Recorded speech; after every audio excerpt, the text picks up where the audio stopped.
The report was filed at 0300 hours, station time. Row 7 had filed 31 reports like it in his 200 years of observation work. He filed this one the same way he filed all the others. Efficiently. Without ceremony. The way you throw out food that has gone slightly bad. No drama. Just disposal. Earth. Third planet, Sol system. Single inhabited body. Population, approximately 8.1 billion. Technology index, class 1. Intraspecies conflict, ongoing. Unified planetary defense capability, negligible.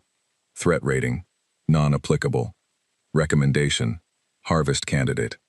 Forward to Kreth Expansion Division for processing. He sent it. Made himself a hot drink.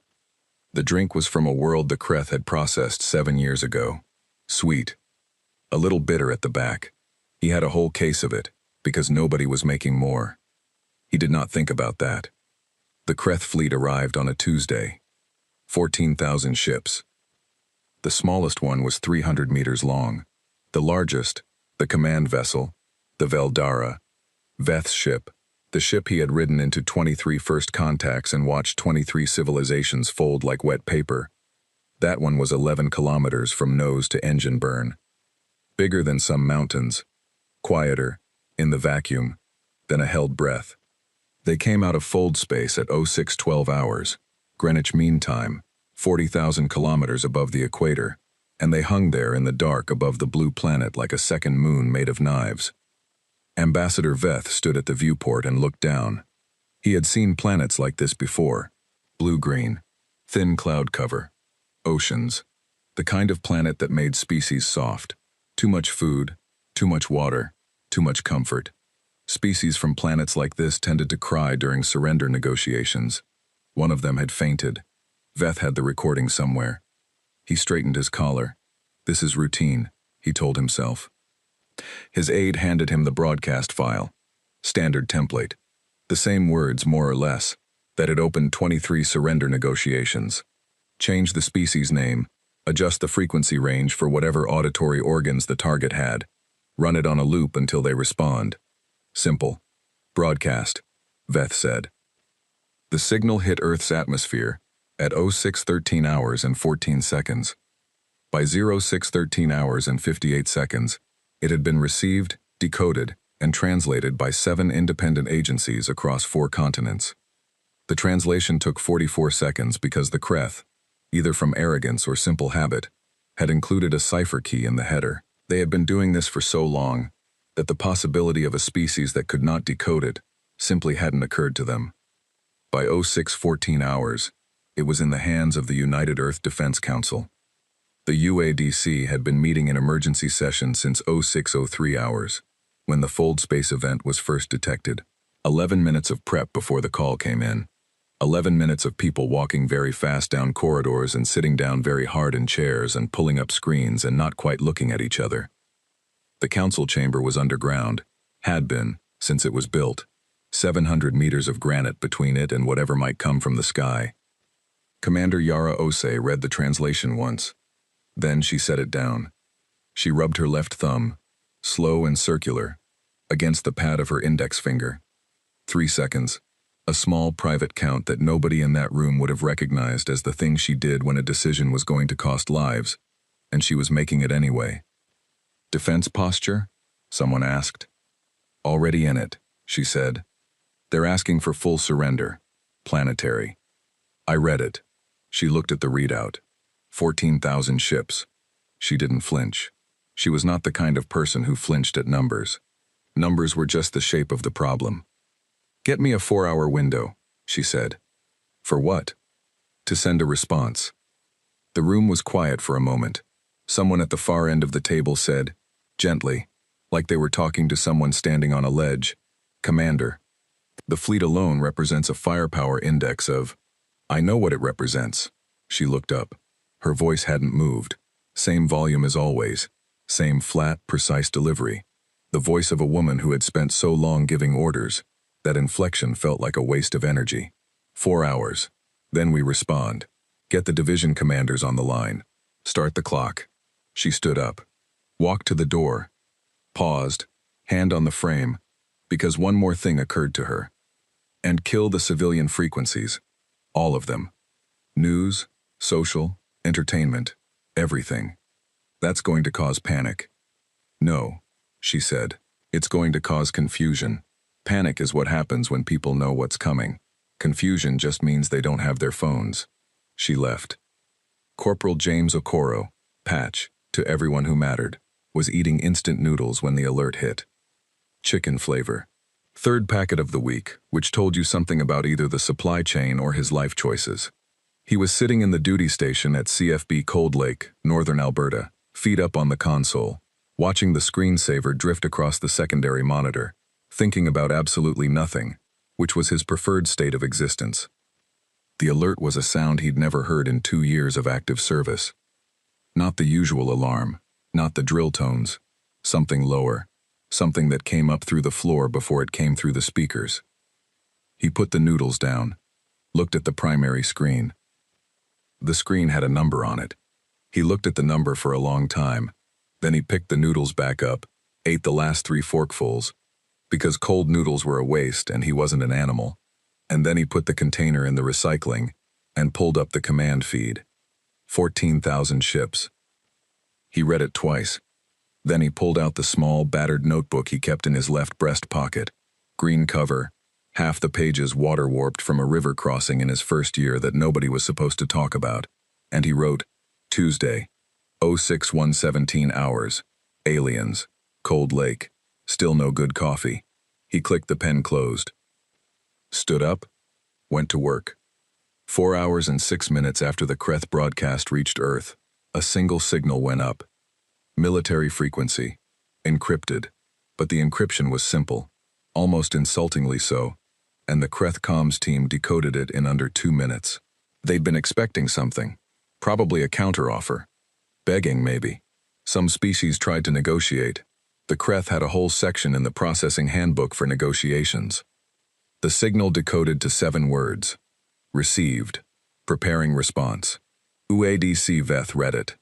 He read it again. Then he handed it back to his aide and said, log it, and went back to looking out the viewport. Row 7, monitoring from his observation post in the outer system, logged his own note at 101:19 hours.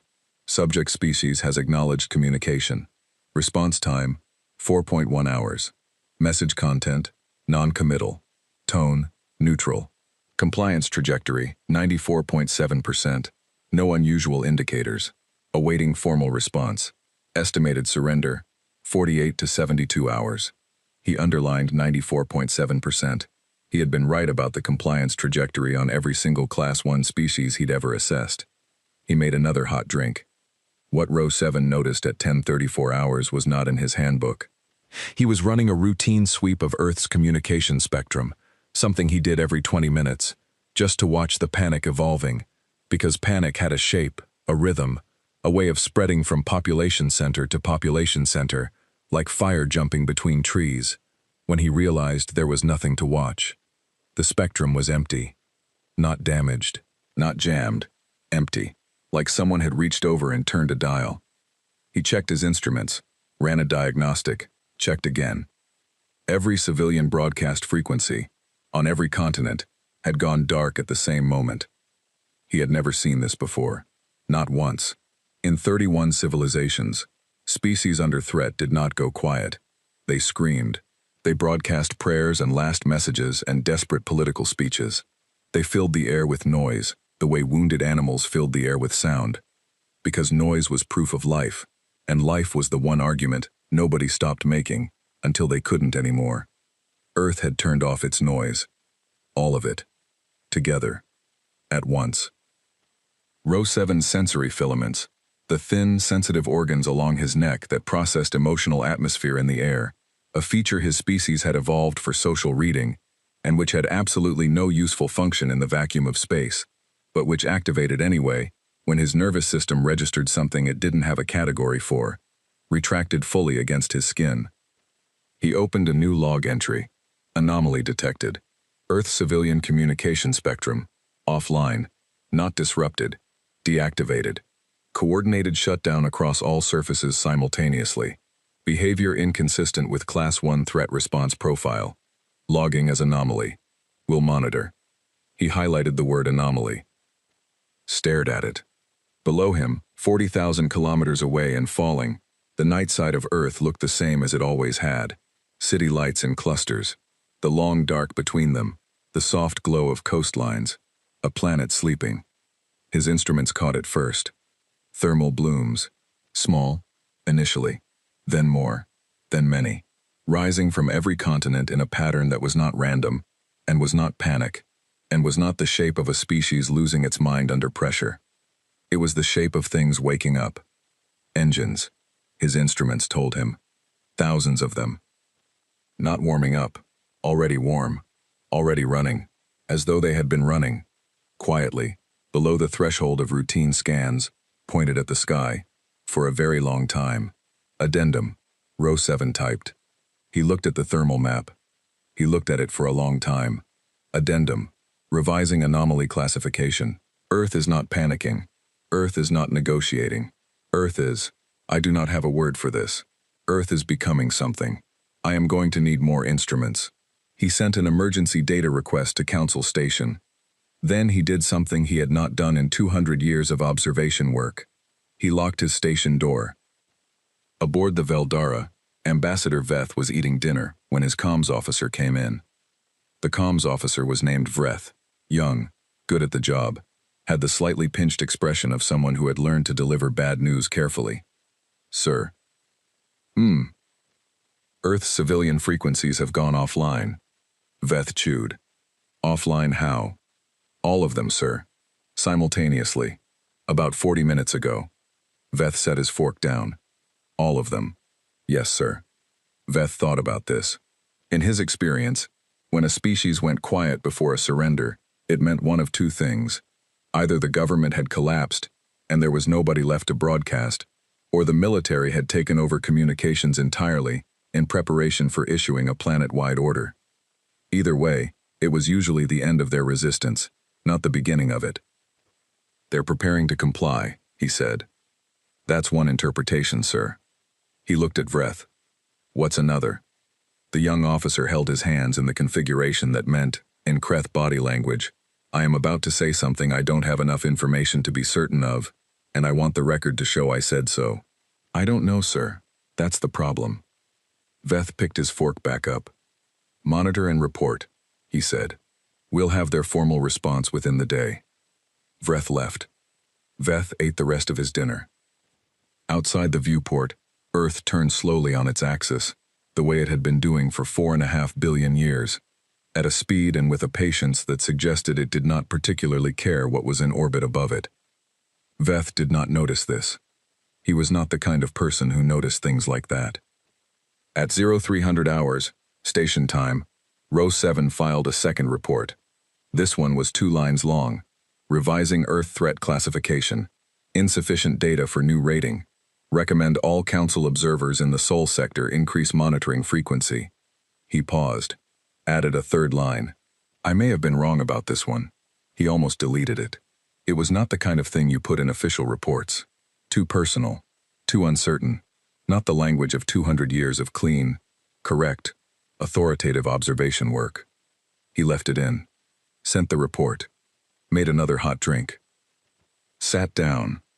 Watched Earth turn. Down below, in the dark, in 100 underground facilities on 6 continents, in mobile units in forests and deserts and 3 submarines running dark and silent in the deep Pacific. The things that had been warming up for a very long time, finished warming up. Pachokoro, in his carrier unit somewhere over the Atlantic, wrote one more line in his notebook. They have no idea what they knocked on. He clicked the pen closed. Outside, the stars were very bright. Very many. Very quiet. For now. Ambassador Veth was eating breakfast when the war started. Eggs. The Kreth equivalent. Pale yellow, slightly gelatinous. And a reading tablet propped against his water glass displaying the morning's political summaries. None of which he was really reading, because he had read 10,000 political summaries in his career, and they all said the same 3 things, in slightly different orders. He was bored. He was profoundly, cosmically, structurally bored, in the way that only a man who has won 23 times can be bored. Victory had a shape after a while. It was the shape of a Tuesday morning. Eggs. A reading tablet. The distant hum of a fleet so large it bent gravitational calculations. His comms officer knocked. "Sir, Earth has gone active." Veth turned a page on his tablet. "Define active." "Launches, sir. Multiple. We're still categorizing." "Missiles?" Not exactly, sir." He looked up then. Not because he was worried, because not exactly from a comms officer was the kind of grammatical formation that required a face behind it. "Come in," he said. Row 7 saw it first. He saw it because his instruments were better, because he had spent the last 4 hours adding instruments, because something about the thermal map of Earth had crawled under his carapace and refused to leave, because he was, and he would not write this in his report, but he felt it in the thinning of his breath, afraid. The launches came from everywhere. Not from military installations only, not from known defense sites or the locations his preliminary survey had flagged as weapon adjacent. Everywhere. Forests, deserts, the open ocean, underground, punching up through ground that showed no surface signature at all until the moment it opened. He watched the map and it was like watching a planet turn itself inside out, like watching something that had been folded very small, very carefully, for a very long time, unfold all at once. He started counting. He stopped counting. His instruments did it for him. 4,200,000 and some number of units after that, which the counter was still calculating when the first wave hit the Kreth fleet. Point defense was the Kreth's best technology. They had spent 400 years refining it, targeting systems that could track a 2-meter projectile at 40,000 kilometers, reaction times measured in fractions of a second, overlapping fields of fire that left no gap larger than a standard shuttle. In 23 engagements, no incoming ordnance had ever reached a Kreth hull. This was not ordnance. Each unit was the size of a closed fist. Each unit had no metal in it, no explosive payload, no heat signature above ambient. They came in loose, irregular formations that the targeting system's pattern recognition software cycled through 17 classification attempts on, in the first 2 seconds, landing on debris field before the software was overridden by the officer watching the screen who said, very quietly, "That debris field is accelerating."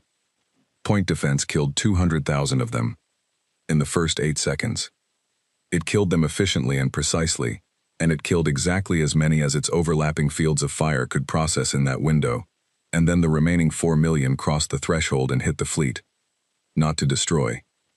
To eat. Patch felt it before he understood it. He was in a transport carrier, mid-Atlantic, strapped into the jump seat with 11 other soldiers, who were all performing various versions of the same act, staring at something near their feet, breathing in a particular way, not talking. The carrier was dark except for the instrument panels and a thin strip of emergency lighting along the floor that turned everyone's face the color of old bruises. The readout on his wrist unit changed.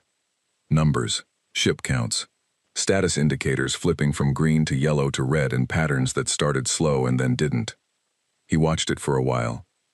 Pulled out his notebook. 09118 hours. First contact plus 4 hours. The maths are happening. Don't look at the maths if you want to sleep ever again. He clicked the pen. The soldier next to him, a woman named Castillo, Sao Paulo, never spoke unless she had something worth saying, which made her the finest human being Patch had personally encountered in 2 years of service. Looked at the wrist readout and said, very quietly, 3,000. He looked at her. 3,000 gone, she said. He looked at his own readout. She wasn't wrong. 3,114 Kreth ships had gone dark. Not destroyed. Not burning. Dark, silent, blind and deaf and full of crew who were trying to understand what was happening to their sensor arrays, their communication systems, their navigation beacons, trying to find the things taking them apart with hands that could not feel anything smaller than a standard tool. The units were smaller than a standard tool. Patch wrote, "Gnats. They sent gnats. 4 million gnats." He stared at that for a moment. "We sent gnats to fight the fleet that came to end us. Wild." Veth reached the command deck in time to watch the 6th ship go dark. He stood at the main display and he watched the status indicators. and he was very still in the way that predators are still, not calm, not frozen, but concentrated. Everything pulled inward toward the calculations happening behind his eyes. "Get me a count," he said. "Sir, the count is—" "Get it." 3,400, sir. In the first. The officer checked his panel. In the first 40 seconds. Veth looked at the display. The display showed 14,000 green indicators when they arrived. It showed, right now, just over 10,000. The red ones were not exploding.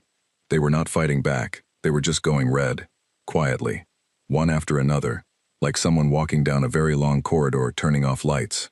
"What is hitting us?" he said. "We don't." "What is hitting us?" "Something small, sir. We cannot get a clear scan. Whatever they're made of, it's not reading. They're going through the point defense because point defense wasn't designed for—" The officer stopped, rearranged his words. "We weren't designed for this." Veth absorbed that. "Options.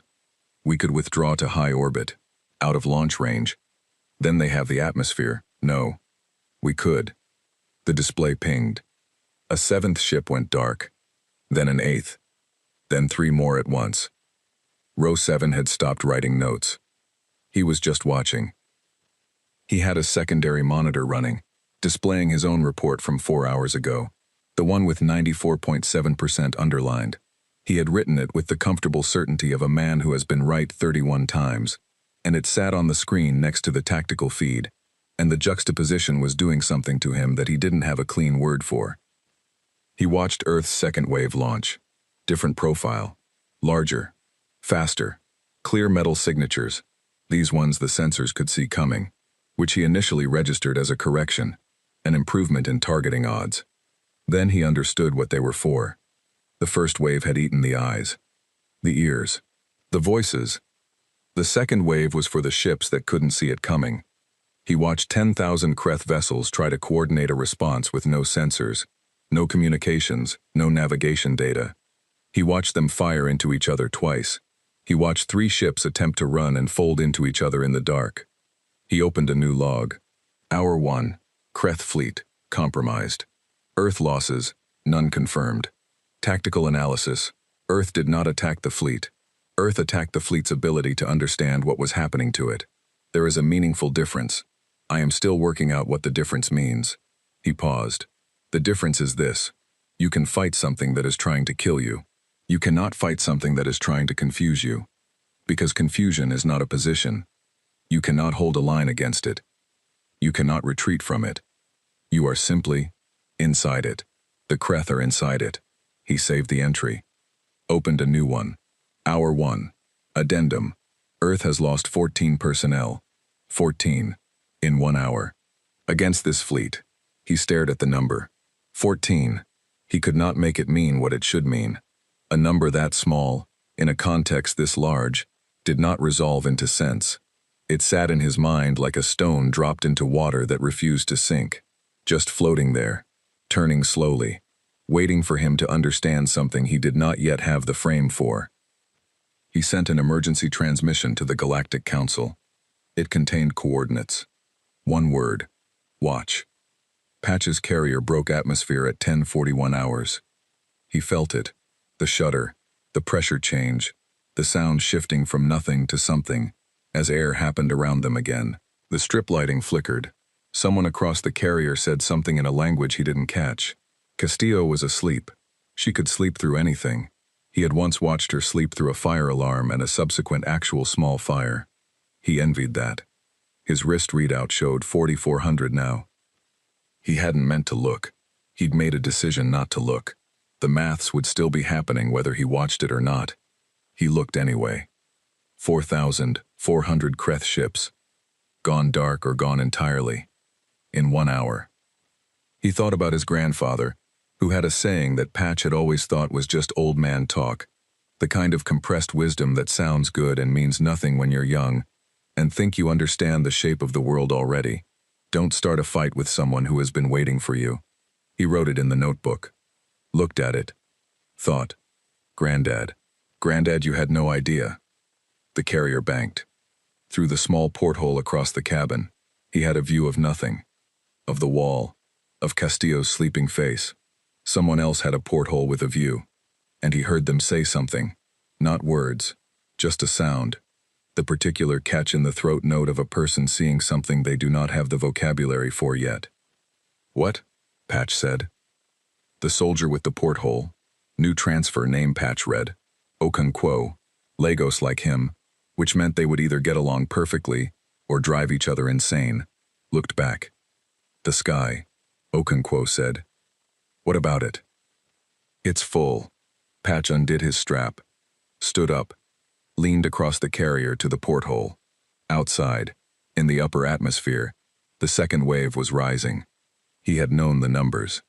He had watched the readouts. Numbers and readouts are a way of knowing something without feeling it, and he had been relying on that distinction for the last 2 hours. But here was the thing itself, not a readout. The sky, full of it, rising in columns from every direction he could see, spreading into the black at the edge of the atmosphere, the geometry of it so large that it bent perspective, that it made the horizon feel like a detail rather than a boundary, that it made the planet below feel like it was reaching up, like something that had been pushed down for a very long time was standing. He looked at it for a long time. Okonkwo said, "You know what it looks like?" "Don't say it." "It looks like—" "I know what it looks like." He went back to his seat, sat down, picked up the notebook, wrote, "They came 400 light-years to die confused. Their mistake wasn't coming. It was coming certain." He underlined certain, clicked the pen. Outside, 40,000 kilometers above him, the fleet that had arrived certain was becoming a different shape entirely. One ship at a time, each one quiet, each one dark. Like a man who walks into a room absolutely sure of himself and finds, when he gets there, that the room has been rearranged, that the lights are off, that the floor is somewhere other than where floors are supposed to be. Like that. Except the room was Earth, and Earth had been rearranging the furniture for a very long time. Patch's boots hit alien soil at 0340 hours. Local. He stood there for a second. Just stood. The ground was the color of old rust and it gave slightly underfoot, like packed sand over something softer, and the sky above it was wrong. Not wrong bad, just wrong in the way that things are wrong when your whole life a sky has been one color, and now it isn't. Veth-4's sun was further away than Sol, older. It lit the planet the way a lamp with a failing bulb lights a room, enough to see, not enough to trust. He looked at it, pulled out the notebook. 0340 hours Veth-4. Alien sun. Still no good coffee. Ground feels like walking on a bruise. He clicked the pen. Castillo landed behind him, boots finding the rust ground without looking, the way she did everything. Like the world was expected to arrange itself correctly, and usually did. She looked at the sky. She said. That was her whole review of a planet 40 light-years from everything she had ever known. Patch loved that about her. The Galactic Council watched through Row 7's feed. All 47 of them. This was not normal procedure. Council observation sessions were filed, archived, reviewed later by specialists who wrote papers that other specialists read and filed and reviewed. They were not attended live. They were not watched the way you watch something you are afraid to look away from. But Row 7's emergency transmission, coordinates, watch, had moved through Council Station at 0200 hours, and by 0230 the chamber was full. Nobody had called the session. They just came. They stood at the feed and watched a human fleet follow the retreating Kreth into fold space, and nobody said anything because nobody had a frame for what they were seeing, and you do not comment on something you don't have a frame for. You just watch. The eldest delegate, So Varan, 1,400 years of service, had watched species born and burned, kept her emotional register so flat that junior delegates sometimes checked her vital signs, stood in the back corner with her hands folded and her eyes on the feed. Row 7, watching his own feed in his locked observation station, pulled up the council chamber's secondary monitor. He watched them watching. He had never seen So Varan's filaments move. They were moving now, small, barely visible, the way a person's hands move when they're trying not to show that their hands are shaking. He logged this, did not know what to do with it. logged it anyway. The plan was not in any military doctrine the Kreth had on record for Class 1 species. The plan was not in any military doctrine the Galactic Council had on record for any species. The human fleet did not stop at the edge of Kreth space. It did not establish a perimeter. It did not demand terms. It did not do the thing that every species in recorded history had done when they pushed an aggressor back to their own border, which was stop, because the border meant something, because borders are the line between we defended ourselves and we became something else. The human fleet crossed the border, 40 light-years from Earth, chasing a retreating force into their own staging system, and they crossed it without slowing down. The council chamber made a sound. Not words, just sound. The collective exhale of 47 species who had, until this moment, been managing the situation into a shape they understood. Row 7 was already typing. Hour 6. Earth counter-incursion confirmed. Fleet has entered Kreth staging system Veldara 3. 3 planets with military infrastructure. Weapons, shipyards, factories currently producing additional fleet units. Analysis pending. He stopped. Stared at the feed. Earth is not bombing the factories. Patch's unit moved through the factory floor in a line. Not fast, not slow. The pace of people who have thought about this. Not here, not tonight, somewhere before, somewhere quiet, somewhere it was planned. The factory was enormous. Kreth scale. The ceiling was so high it had its own weather. A thin cold up there that wasn't quite cloud but wasn't not cloud either. The machines were running when they arrived. Still running. The workers, not soldiers, the civilian technical staff, had left in a way that suggested they left fast but also organized, which told Patch something about the kind of species the Kreth were underneath the fleet. The machines made a sound like a city breathing. He'd expected more. He didn't know. More resistance. More something. Instead, there was just the enormous breathing room, and his unit spread out across it in the practiced geometry of people who'd trained for exactly this, and he found himself doing the thing they'd been told to do. He started taking it apart. Panel by panel. Component by component. Hands and tools and careful, deliberate work. Not destroying. Cataloging first, then removing. The engineers moved ahead of his unit, identifying, tagging, and behind them came the loaders, and behind the loaders came the haulers, and it was the most organized thing he had ever been part of, which was saying something, because the Nigerian army had once organized a 40-car convoy through Lagos at rush hour, and that had also been impressive. He pulled a panel. Inside circuitry he didn't recognize. Dense, intricate, the kind of engineering that had been refined for centuries. Not better than human engineering. Different. Like 2 solutions to the same problem that had never been in the same room before. He tagged it. Moved to the next panel. 0512 hours, he wrote later, in a brief pause while the haulers caught up, taking apart their factory. Like a kid taking apart a clock. Except the clock was trying to kill us last week. He looked at that. Actually not different from a kid taking apart a clock. Commander Osei's message went to Veth 4's garrison at 0600 hours. She wrote it herself. Did not pass it to comms to dress up or flatten out. It was already flat. Her voice was always flat. The message was, you have 6 hours to evacuate your civilians. Military personnel may surrender or leave. We are not here for your people. We are here for your infrastructure. The clock started when you read this. Commander Y. Osei, UEDC. She sat in the temporary command post. A prefab unit, 3 rooms, a folding table, a coffee maker, that Sergeant Adibe had carried personally from Lagos because some things were non-negotiable. And she waited. Her aide said, you think they'll go? She picked up her coffee. Yes. How do you know? She thought about this, not because she was uncertain, because she was trying to find the version of the answer that was worth saying out loud. Because they're not stupid, she said. They made a stupid decision. That's different. Her aide considered this. And if they don't go? She set the coffee down, rubbed her left thumb. 2 seconds. Then we made the offer, she said. They went. 5 hours and 58 minutes after the message arrived, the last Kreth military transport lifted from Veth 4's surface. Row 7 tracked it from his station, one blip among many, And he watched it go, and he watched the planet below go still. Empty. He pulled up the thermal map. Human activity, ongoing. Not weapon signatures, not the profile of bombardment or seizure, or the particular heat shape of a species marking territory. The profile of people working, still taking it apart, still loading it, still moving through buildings and down corridors and across factory floors with the steady, organized intention of a species that had decided to take something home and was going to finish the job before it left.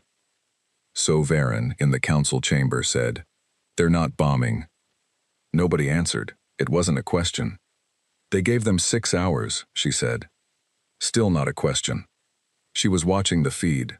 Her filaments had gone still again, but still in a different way than before.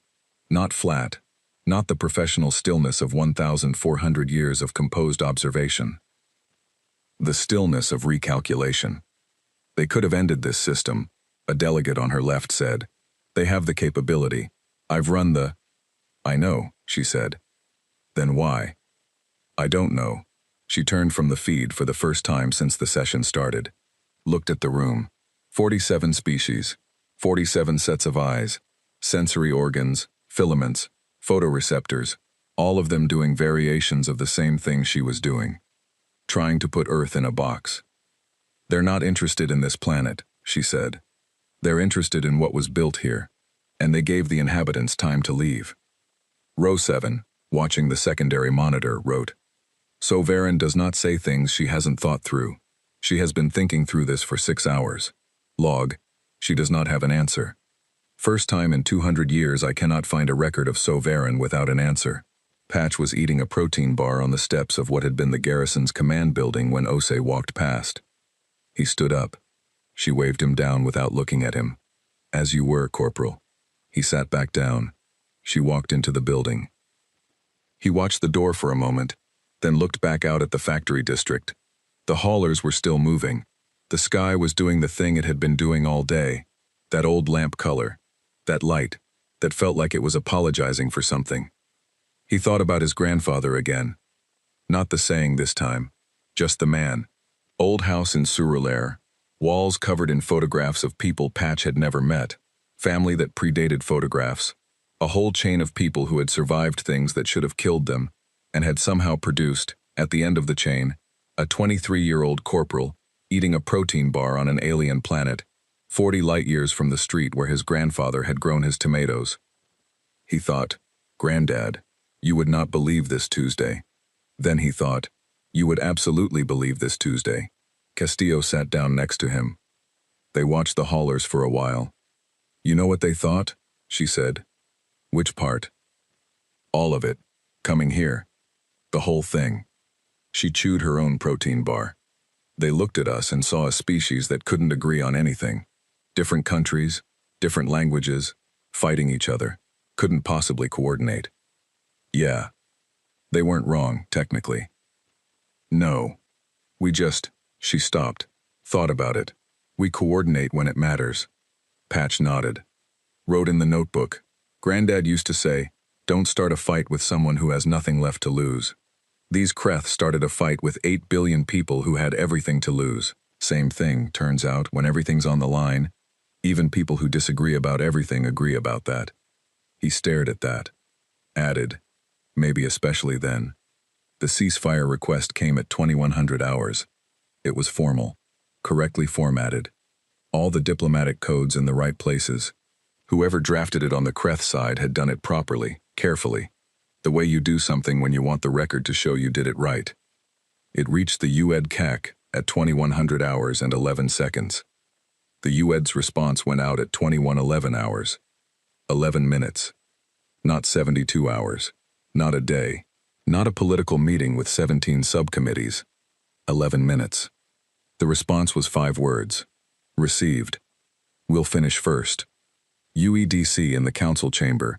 The delegate who had been most vocal, a Tresh named Orvek. Young, experienced enough to have opinions but not enough to know when to keep them, said, That's not a ceasefire response. That's a schedule, said So Varen. He looked at her. They're telling the Kreth when this will end, she said. Not asking. Telling. When they're finished taking what they came for, they'll go home. She turned back to the feed. They are keeping their word about the civilians. They will keep their word about this. You sound like you respect them. I'm afraid of them, she said. The room went quiet. So Varen. 1,400 years. 31 species observed. Wars witnessed. Civilizations catalogued. The woman for whom the concept of afraid had become, across 14 centuries, a largely theoretical category. Not because of the weapons, she said, before anyone could ask. Not because of the ships, or the drones, or the capability. She looked at the feed. Humans moving through an alien factory in the dark, careful, organized, thorough, taking what they wanted, and leaving everything else. Because they know exactly what they're doing, she said, and exactly when to stop. Row 7, alone in his locked station, did not write anything for a long time. Then, addendum. Final note before I sleep. They could have ended a species today. They sent a schedule instead. He saved it. Looked out the viewport. Earth's sun was a dot from here, a very ordinary star, one of several 100 billion in this galaxy alone, most of which hosted nothing, some of which hosted things that burned bright for a century and collapsed, a few of which hosted things that had lasted long enough to reach the stars. One of which hosted this. He turned off the light, slept badly, dreamed, in the formless Row 7 way, of a planet rearranging furniture in the dark, getting it exactly right before anyone arrived, like it had been expecting company for a very long time. The list was 2,241 names long. Ose read it the way she read everything, straight through, no skipping, no scanning ahead. Each name got the same count of time, not equal time, the same time. The distinction mattered to her in a way she had never explained to anyone, and would not start now. It took 3 hours and 14 minutes. When she finished, she closed the file. Sat. The coffee had been cold for 2 hours. She drank it anyway. Patch came home on a Wednesday. Lagos. The airport smelled like diesel and fruit and the particular humid weight of air that had been breathed by too many people for too long. And he walked through arrivals with his bag over one shoulder and his notebook in his breast pocket, and he found his mother at the barrier before she found him, which is how it always went. She had a talent for looking everywhere at once, and he had a talent for seeing her before she turned. She turned. He raised one hand. She walked to him. She didn't say anything. He didn't say anything. She put one hand on the side of his face, the way she had done since he was 3 years old, and had come home with a cut above his eye from a fall she hadn't seen. The specific touch of a woman taking inventory. He was there.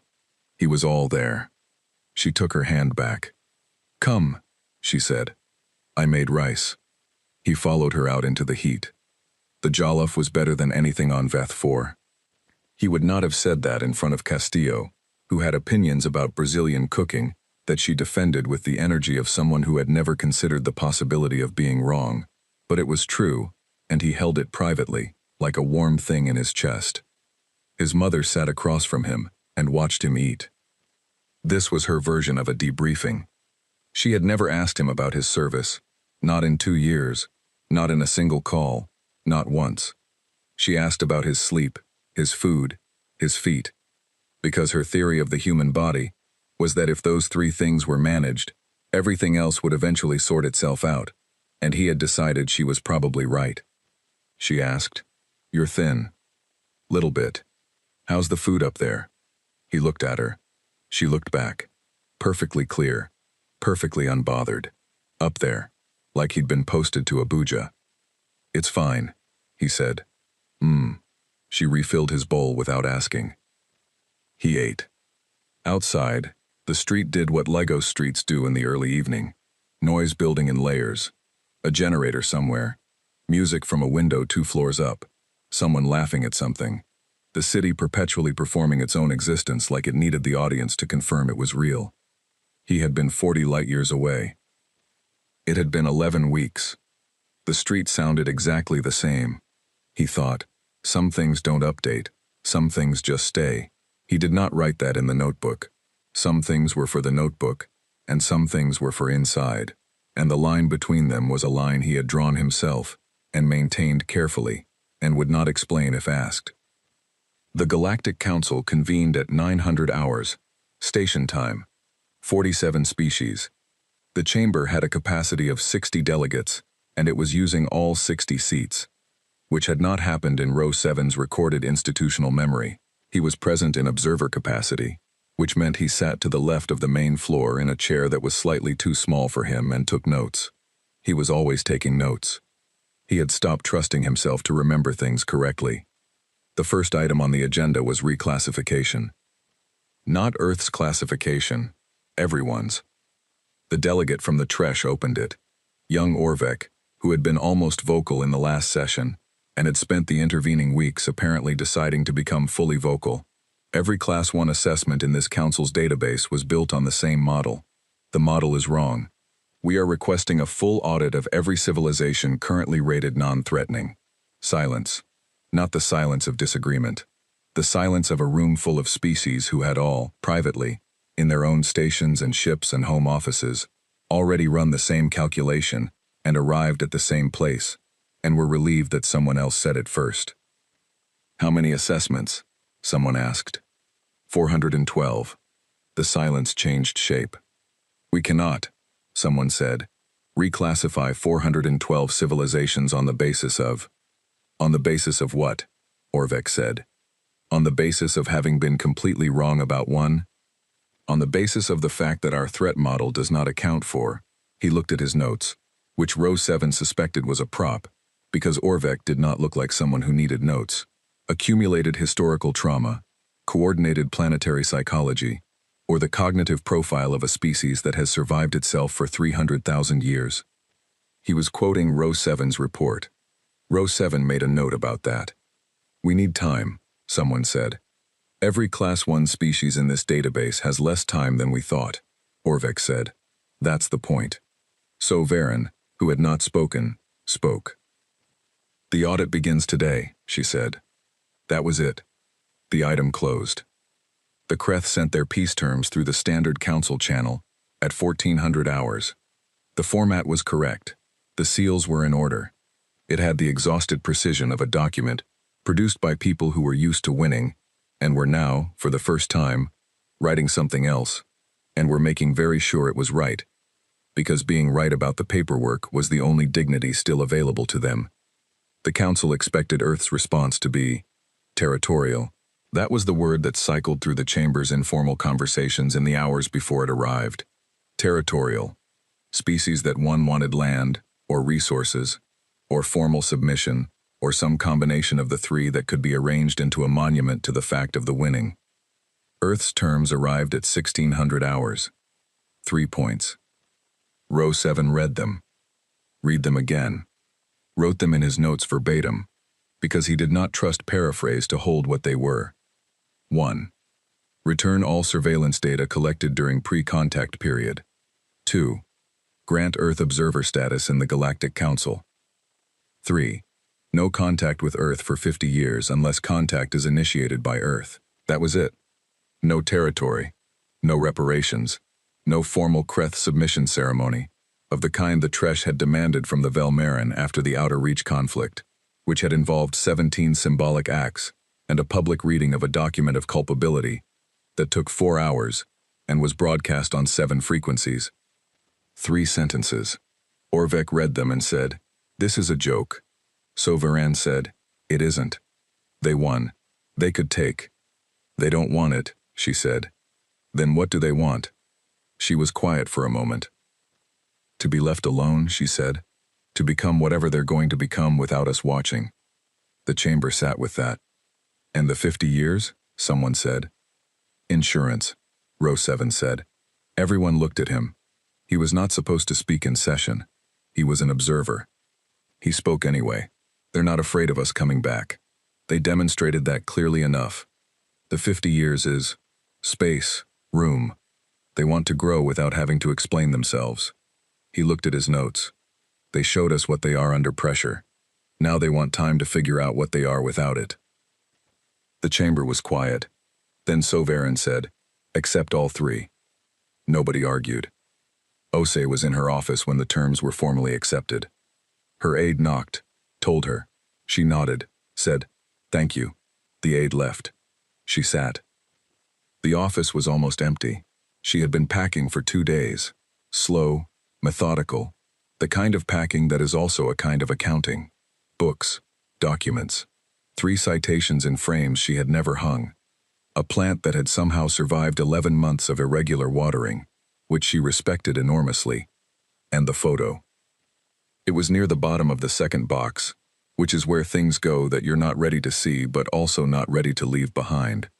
Her daughter, age 7, standing in the backyard of the Accra house, holding a telescope she had made herself out of cardboard tubes and the lenses from a pair of broken binoculars, holding it up at the sky, eyes squinted, completely serious, the expression of someone who has decided that the sky is a problem to be solved, and she is the one who will solve it. Ose picked up the photo, held it, did not think about the 2,241 names. She had already done that. 3 hours and 14 minutes of doing that. Whatever needed to happen inside her after that had started happening, and would keep happening, and did not require her attention, or her presence, or her permission. She thought about the telescope, cardboard and broken glass. Her daughter had seen something in the sky she wanted to get closer to. She did not wait for the right equipment. She built the wrong equipment, and used it anyway. Ose put the photo in her bag, stood up, looked at the empty walls, turned off the light. Row 7 filed his report at 2300 hours. It was the longest he had ever written, longer than the cross-species behavioral study he had contributed to in his 43rd year, longer than the Velmarin conflict documentation, longer than the cumulative notes from his first decade in observation work.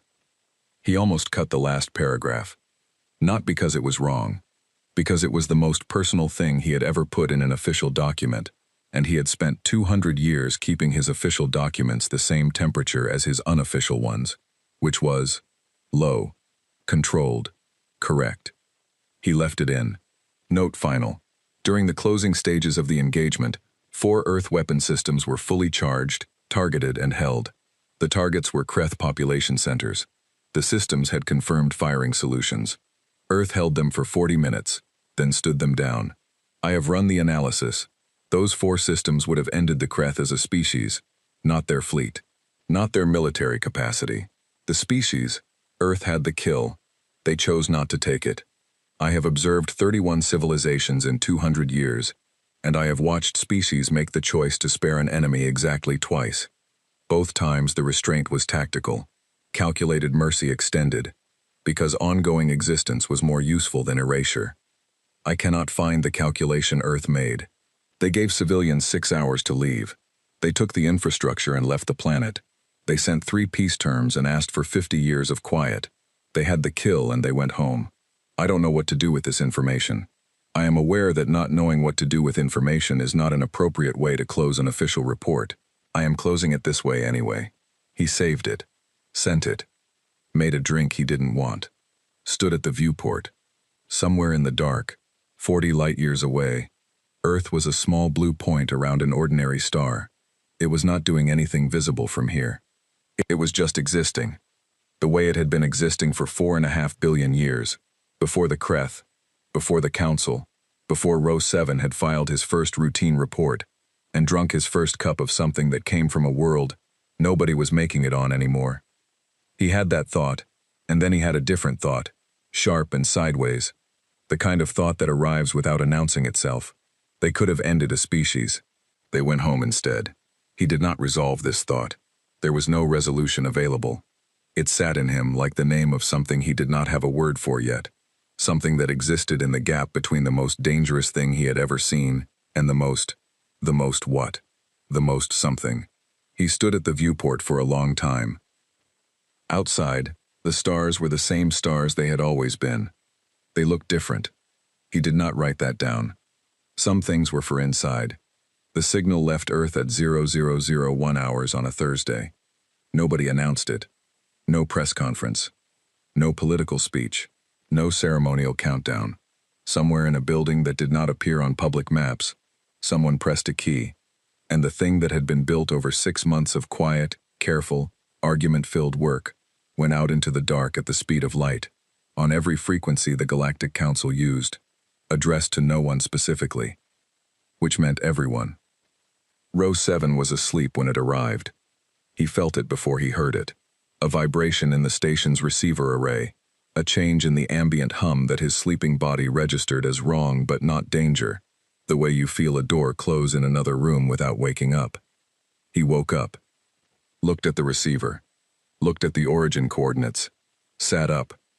The transmission was 4 hours and 17 minutes long. He listened to the first 40 seconds and then he stopped. Not because he didn't want to hear it, because he needed to be sitting differently. He moved from the cot to the chair at the main console, the proper chair, the one he sat in when he was working, when he was thinking, when the thing in front of him required the kind of attention you cannot give from somewhere comfortable. He started again from the beginning. It opened with music. Not one kind, not an overture or a representative sample, curated by committee to present a balanced cultural portrait. All of it, stacked and layered and bleeding into each other. Something with drums that hit like a physical argument, and something with strings that hurt in the specific way that things hurt when they are beautiful, and you know they will end. And underneath both of those, something older, a single voice, in a language Row 7's translator couldn't parse, singing the way people sing when they think nobody is listening, which is the only way singing is ever true. It ran for 6 minutes. Then it cut. A child laughing. 3 seconds. Then a man's voice, low, telling a joke in a language Row 7 recognized, the one from the coastal region of the large western continent. The punchline was delivered, and someone off-mic laughed before it landed, the laugh of someone who already knew the joke and couldn't help it. Then that cut too. Row 7 stopped writing notes at the 11-minute mark. He had been trained to take notes. 200 years of training. You observe, you record, you file. The notes are the job. The notes are the only thing that outlasts you, and you are the only thing that outlasts the moment. So the chain is moment, observer, notes, record, time. He stopped. His hands stayed on the console. He just listened. A city after rain. Someone running. Not from anything. The sound of it was wrong for fear. Toward something, maybe. Or just for the feeling of it. Feet on wet ground. Breathing hard, the city opening up around the runner in the way cities do at night when most of the people have gone inside. Running because the body wanted to, because it could. A hospital room. Row 7 knew the acoustic signature of medical spaces. He had catalogued enough of them. The particular silence that is not empty but held. A machine, somewhere, measuring something. And then, a hand. The sound of a hand finding another hand in the dark. The small, unmistakable sound of fingers closing, and a voice saying nothing, saying only, present, still here with you. Row 7's filaments extended fully. He had not felt that in a long time. He did not retract them. The transmission did not organize itself. This was the thing that kept catching him. Every diplomatic broadcast he had ever received from a species making first contact with the Council had structure, introduction, credentials, cultural summary, political statement, request. The architecture of a species presenting itself as it wanted to be seen. This had no architecture. It had the shape of a life. Not one life, many. All of them cut together without explanation or transition, each one ending before it resolved, each one leaving a small open space where the listener had to put something of themselves to fill it. A woman planting something in ground that was not good ground. Her hands working the soil, with the focus of someone who has made a private bet with the future. I will do this now, and something will come of it later, that I will not see. The patience of it, the absolute groundedness of it. A person deciding to participate in time, on time's own terms. Row 7 did not have a word for what that made him feel. He was 200 years old. He thought he had words for most things. A funeral. Rain on a roof. People singing something slow, communal, the kind of song that needs bodies in a room together to work, that does not exist in the version you sing alone, and underneath the singing, the sound of grief that was not trying to be anything other than what it was. Not composed, Not performed, not managed. Just present. Just grief being grief in a room full of people who were grieving together, because the only alternative was grieving alone, and they had, collectively, decided against that. Then, a wedding. No pause between them. The same song, faster. Different words. Same room. Row 7 understood then what Earth had done. Not a presentation. A confession. At 3 hours and 44 minutes, a crowd. Enormous. He could hear the size of it before he could understand it. The way a large number of bodies in one place changes the air, makes the air into something denser, something that carries differently. They were watching something. A game, his translator told him. A match. One side scored, or did the equivalent, and the crowd. The crowd. He had observed 31 civilizations. He had been in cities when things went right for them, when the collective held its breath and then released it, when thousands of individuals became, for 30 seconds, one thing. He had never heard anything like this. It was not the volume. It was the quality. Pure. Like a held note from an instrument with no name. Then it faded. The players moved again. The crowd settled back into many. A protest. He recognized the shape of it. People in a street. Signs. Voices raised. The organized chaos of a species arguing with itself in public, because the alternative was accepting something it found unacceptable. Not violent. Loud. Specific about what it wanted. The signs were in 6 different languages. The chanting was in 3. Somehow they were all saying the same thing, which was, "This is wrong and we will not pretend it is not wrong, and we will stand in this street in the rain until something changes." The rain was there again. It rained a lot, in the transmission. Row 7 began to think rain was not incidental. 4 hours and 9 minutes. A backyard somewhere. Evening. Insects. The slow, low sound of a settlement cooling after heat. A child.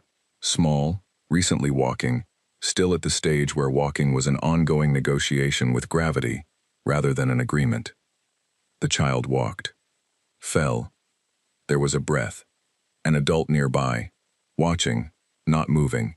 The specific held breath of someone who has decided to let the falling happen because the getting up is the point. The child got up. Walked. Fell. Got up.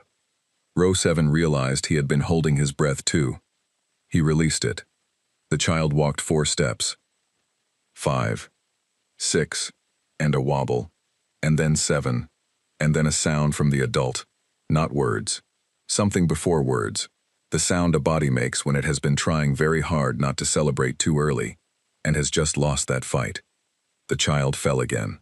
Laughed. Got up. Then, Commander Osei's voice. He recognized it. He had listened to every UEDT broadcast from the engagement, every command frequency intercept, 200 hours of her voice, at the same controlled volume.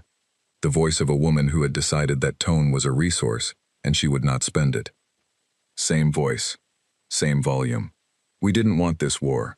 We won it anyway. We could have gone further. We didn't. This is what we are. We are going to be out here now. We thought you should know us before you make any decisions. Silence. 4 hours and 17 minutes of transmission. And then, nothing. Just the carrier frequency. The signal still open. Earth still transmitting. Silence. The council chamber received it at 0900 hours. Station time. All 47 species. Nobody had called the session. They just came, the same way they came for the battle feed, pulled by something that did not have a name yet, the feeling that this was not something to learn about later. They listened. Row 7 watched them on the secondary monitor. He watched Orvek, young, vocal, constitutionally unable to be still, sit completely still for 4 hours and 17 minutes. He watched delegates he had never seen touch each other. Small contact, a hand on an arm, a shoulder pressed to a shoulder. Species that did not share physical space, sharing it. He watched Sovereign. She was in the back corner. Same corner as always. Hands folded. The professional stillness of 1,400 years. At the child walking section, 4 hours and 9 minutes, her hands unfolded. She pressed them flat on the console in front of her. She looked at them, like she was checking something. The session ended at 1,418 hours. Nobody spoke for 40 seconds after the transmission closed. Then Sovereign said, to no one in particular, her voice doing something it had not done in any recorded session in Row 7's institutional memory. They grieve. A breath. They still grieve, and they plant things anyway. For 11 days, no species contacted Earth. Not the Kreth, not the Council, not the 17 civilizations that had been quietly upgrading their diplomatic monitoring of the Sol system since the engagement ended. Not the 3 species that had been composing formal introduction transmissions for 6 months and had been waiting for the right moment. 11 days. The silence was not fear. Row 7 was certain of this. He had heard fear silence before. The quiet of species that had received a threat and gone to ground. The held breath quiet of civilizations deciding whether to run or comply. He had logged that silence 31 times. This was different. This was the silence of 47 species, sitting with something they had been handed and did not want to put down yet. The silence of not wanting to be the first one to speak, because speaking would end it. Because the thing they had been given was complete in itself, and the correct response to a complete thing is not words, not immediately. First you sit with it.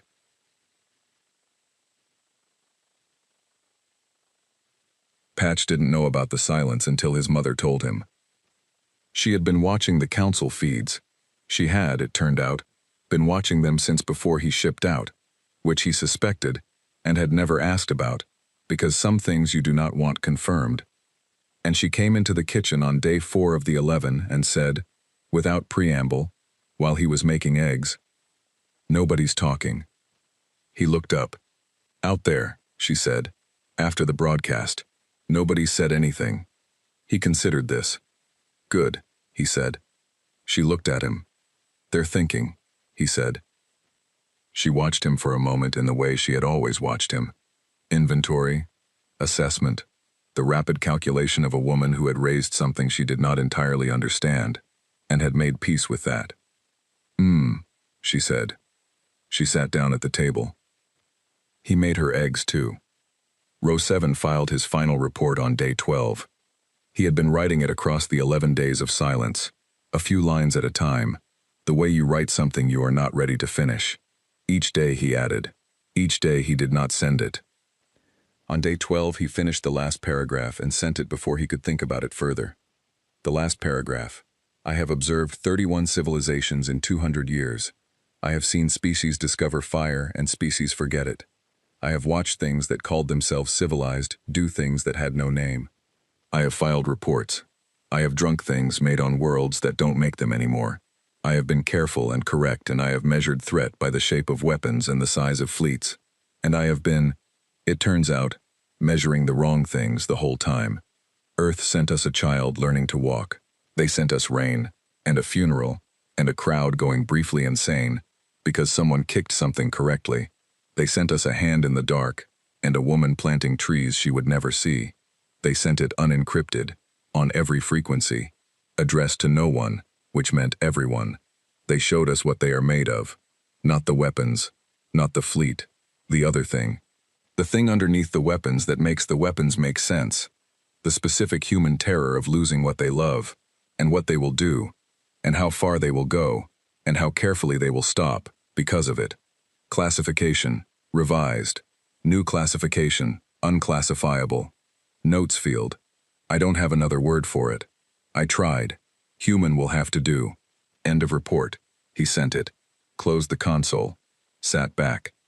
Outside the viewport, the stars were exactly what they had always been.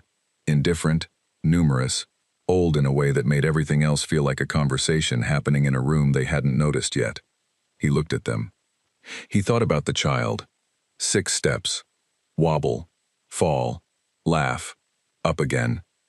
He thought about the adult's breath, the held then released sound of someone watching something small get up from a fall and go again, the involuntary celebration of it, the joy that arrived before the person decided to have it. He thought, That is the whole story, maybe. Fall, laugh, up again. They've been doing it for 300,000 years. We mistook the falling for weakness. We didn't see the laughing. We never thought to look at what happened next. He sat with that for a long time. Outside, the stars. The ordinary star, 40 light years from here, the one that had been burning the same slow burn since before the council existed, since before anyone was counting, the one that had watched, from its unremarkable position, in an unremarkable arm of an unremarkable galaxy, a species climb down from trees and look up, and decide that up was interesting, and go.